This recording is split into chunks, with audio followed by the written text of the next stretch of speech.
चूँकि हम बात कर रहे थे कि बहुत से दवाई की ज़रूरत ना पड़े, खासकर बुखार में या फिर बीपी में, तो उसमें मैं चाहती हूँ कि आप हमें बताएँ कि एक थेरेपी होती है जिसे कि या तो वाटर थेरेपी कहा जाता है या फिर फीवर थेरेपी कहा जाता है। ये क्या है और कैसे काम करती है? It is very, very simple. आपको सिर्फ़ इतना करना है, ये जो मैं बताने जा रहा हूँ, ये कोई नई बात नहीं। 1927 में इसी चीज़ को नोबेल प्राइज़ भी मिला था। राइट? वेगनर, जोरेग, ये 2 साइंटिस्ट थे जिन्होंने फीवर थेरेपी पहली बार नाम दिया, and then they got a Nobel prize. इसमें सिर्फ़ करना इतना होता है कि आपके बॉडी को फीवर देना होता है। फीवर देने के अच्छा, कई सारे तरीके हैं। जो वाटर थेरेपी के बेस्ड फीवर दे सकते हैं, वो ये है कि मान लो ये आप हैं और आपके दोनों पैर बाल्टी के अंदर है, और बाल्टी में गर्म पानी डालना है। गर्म पानी का temperature can be about 42 degree Celsius. और 42 डिग्री सेल्सियस है या नहीं है, उसके लिए बस इस तरह के थर्मोमीटर, तो ऐसे कई सारे थर्मोमीटर अमेज़न वगैरह में कहीं मिल जाते हैं। और वो हुँ, थर्मोमीटर से जब आप देखेंगे 42 इतना टेम्परेचर इंसान नॉर्मली सह लेता है। और आधे घंटे अगर गर्म पानी में ऐसे कोई बैठेगा, तो उसका बीपी अगर 10 to 20% नीचे आता है। अगर आपको ऑलरेडी बुखार है, तो बुखार उतरने लगता है, और बुखार के जो साइड इफेक्ट ऑलरेडी होते हैं, बॉडी एक एक्सेट्रा, वो भी जाने लगते हैं। एंजाइटी, डिप्रेशन कम होता है। नींद से पहले करेंगे, सोने से पहले तो नींद बढ़िया आती है। तो ये सारे इसके कॉमन। और एंजाइना किसी को है मान लो, तो एंजाइना में क्लियर कट रिलीफ मिलता है। All these are evidence based. And the most important thing, आगे चल के 1977 में ये देखा गया कि फीवर अगर बॉडी को दिलाया जाए तो बॉडी के कैंसर रिग्रेस होता है। तो ये हम सिर्फ बुखार के लिए नहीं, बुखार उतारने के लिए नहीं, बीपी को नीचे करने के लिए नहीं, कैंसर पेशेंट्स को रिलीफ देने के लिए भी यूज करते हैं। So this is, as you can see, कि जैसे जैसे गर्म पानी है तो ये फीवर नीचे आएगा, एंजाइना नीचे होने लगेगा, फटीग कम होने लगेगा, बीपी कम होने लगेगी। सो दी ब्लड सर्कुलेशन बढ़ जाता है बेसिकली, और आपका जो काफ मसल है वो एक्टिवेट होने लगता है। Calf muscle is called the second heart of the body, and जिससे ये सारे बदलाव आ जाते हैं।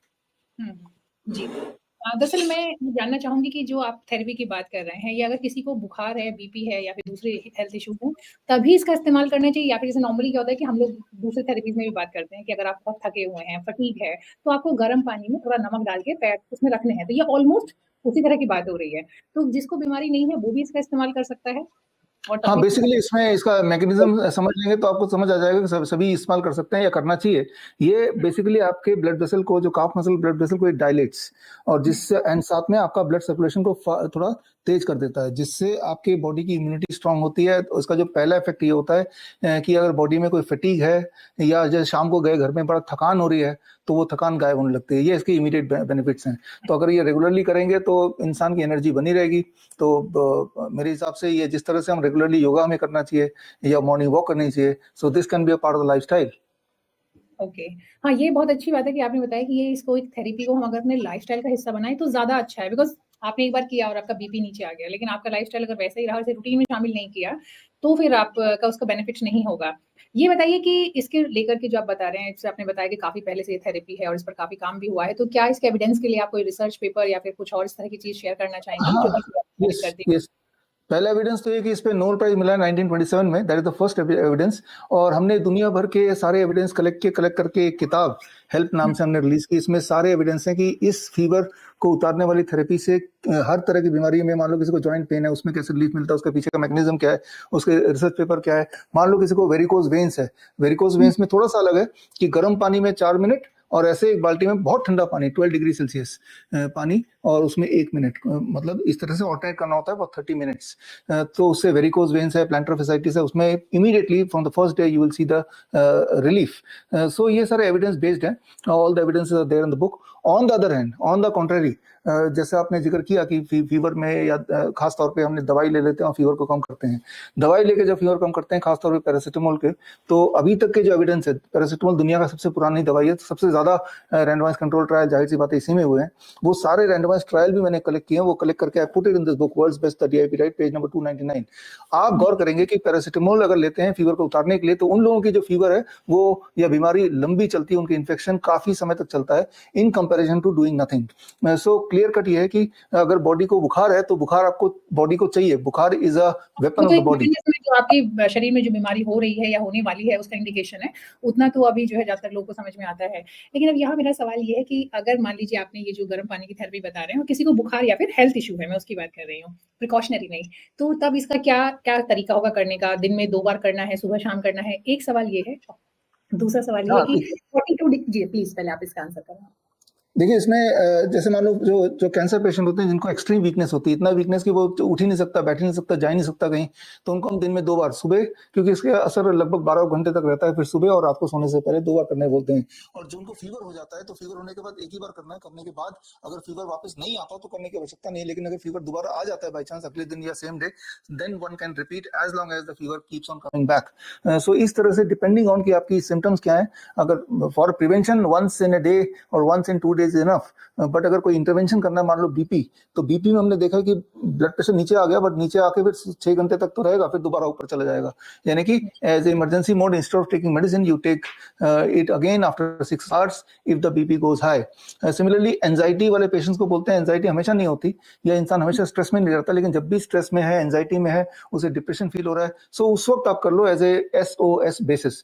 तो बेस्ड ऑन कि आपकी सिम्टम्स क्या है, for cancer patient it is twice a day, fever patient as often the fever comes back, anxiety whenever it comes back. नींद जिनको नहीं आती उनको ये करके देखना चाहिए, जो लोग मुझे सुन रहे हैं, आज ही अगर आपको नींद नहीं आती, आज रात को स्लीपिंग पिल की जगह फीवर एज मेडिसिन को यूज करके देखें, आई एम श्योर आप आज रात की नींद आपकी अच्छी होगी। जी। अच्छा ये बताएं कि जो सर्दी गर्मी की आप बात कर रहे हैं, दोनों मौसम या फिर हर मौसम में ये तापमान है 42 डिग्री, ये इतना ही रखना है? और अगर सर्दी में तो पानी बहुत जल्दी ठंडा होता है, तो तब आप टेम्परेचर को कैसे मेंटेन करेंगे? पानी ऐड करेंगे या थोड़ा कम रखेंगे? जी। टेम्परेचर वो गर्मी में भी आधे घंटे में रखेंगे तो पानी ठंडा ही होगा, सर्दी में और जल्दी ठंडा होगा। तो हम ये बोलते हैं कि एक बकेट आपने रख लिया जिसमें दोनों पैर हैं, और साथ में एक और बकेट रखना है 50 डिग्री सेल्सियस पानी और गर्म पानी, और हर 5 मिनट में ऑन एवरेज एक मग पानी आपने निकाला बाल्टी से जहां जिसमें आपके पैर हैं, और एक मग आपने रिप्लेस कर दिया फ्रॉम हॉटर वाटर। इस तरह से ये आधे घंटा करने के लिए 5-6 बार आपको पानी रिप्लेस करना पड़ेगा, मतलब एक मग रिप्लेस करना पड़ेगा। तो by that you are able to maintain 42 degree Celsius for about 30 minutes. जी। और ये जो 42 डिग्री की बात करें तो कई लोग के लिए टेम्परेचर काफ़ी अच्छा खासा माना जाता है। सेंसिटिविटी लेवल हर किसी का अलग होता है ना बर्दाश्त करने का। तो मुझे लगता है कि 42 डिग्री हर कोई कर पाएगा, ये थोड़ा-सा स्ट्रेंज लगता है सुनने में। हाँ, इसमें हम देखते हैं जो छोटा बच्चा है वो certainly 42 degree will be too much for the small child, तो उनको हम 40 डिग्री बोलते हैं। और जो एडल्ट्स हैं, एडल्ट्स में 42 इज क्वाइट ओके।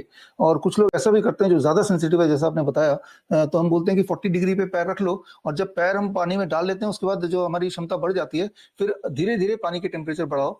एक बात समझना पड़ेगा कि it will work even in 40 और 41 डिग्री, बट जितना ज़्यादा टेम्परेचर रहता है उतना फास्ट काम करता है। यहाँ पे एक बीच का रास्ता अपनाना पड़ेगा, टेम्परेचर इतना ज़्यादा ना कर दें कि हमारे पैर ही जल जाए, और इतने कम ना हो कि असर ही ना करे। सो एज मच टेम्परेचर जितना आप सहन कर सकते हैं आराम से, दैट शुड द टेम्परेचर। और हमने देखा अपने जो नॉर्मल प्रैक्टिस में 42 इज अ टेम्परेचर जो कि एक आम इंसान एडल्ट सही लेता है, आराम से कंफर्टेबली कर लेता है।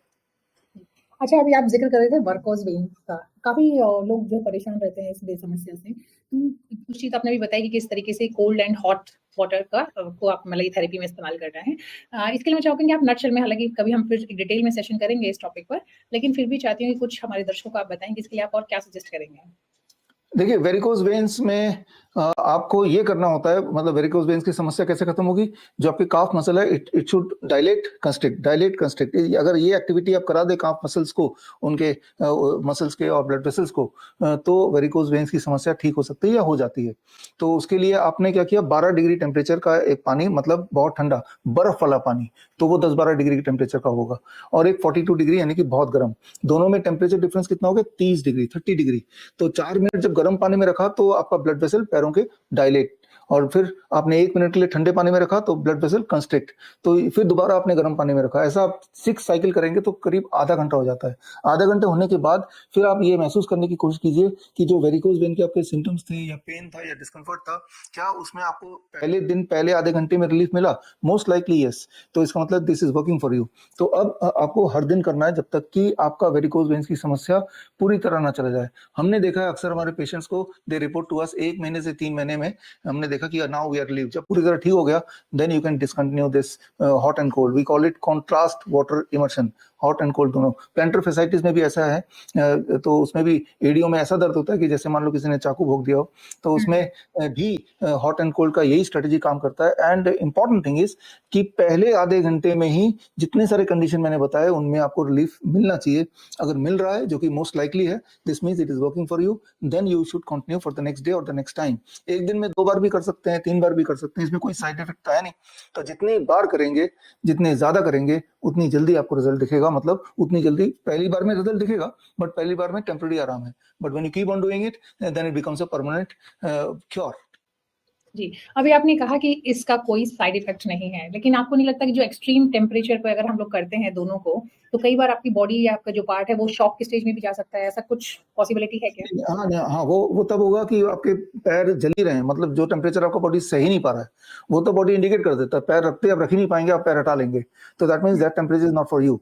वो हमारे कई सारे पेशेंट जो 43-44 डिग्री सेल्सियस में भी कंफर्टेबल रहते हैं, तो ये अपना कंफर्टेबल के लिए वही मैं बोल रहा हूँ कि एक बार टेस्ट करना पड़ेगा how much water it will be anywhere between 40 degree to 43 और 44 डिग्री, इसके बीच में पूरी ह्यूमैनिटी की कंफर्ट जोन कहीं ना कहीं आ ही जाएगा। तो अगर आपके पैर नहीं जल रहे हैं तो ये इसका कोई साइड इफेक्ट किसी भी तरह से नहीं है। अभी जो मेडिकल लिटरेचर अभी तक के देखे, मैंने आपको बताया कि 1927 तक ही ये रिकॉग्नाइज हो गया था एज ए थेरेपी, तब से लेके अभी 100 साल पूरे हो गए। इस 100 साल में जितने भी रिसर्च पेपर मैंने देखे या इसमें कलेक्ट करके मैंने रखा, उनमें किसी में भी ऐसा कुछ इंडिकेट नहीं किया कि इसके कोई साइड इफेक्ट किसी को हुआ हो।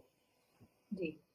चलिए, बहुत अच्छा लगा आपने जो कुछ बताया, वो सारी जानकारी हमें उम्मीद है कि हमारे दर्शकों के ज़रूर काम आएगी, क्योंकि खास बात ये है कि जैसा आपने बताया कि अगर इसका फ़ायदा हो, वो तो कोई करके ही पता चलेगा कि कितना फ़ायदेमंद है, लेकिन इसका नुकसान या फिर साइड इफ़ेक्ट नहीं है। थैंक यू सो मच हमारे साथ जुड़ने के लिए, अपना वक़्त हमें देने के लिए। बहुत-बहुत शुक्रिया। थैंक यू, धन्यवाद।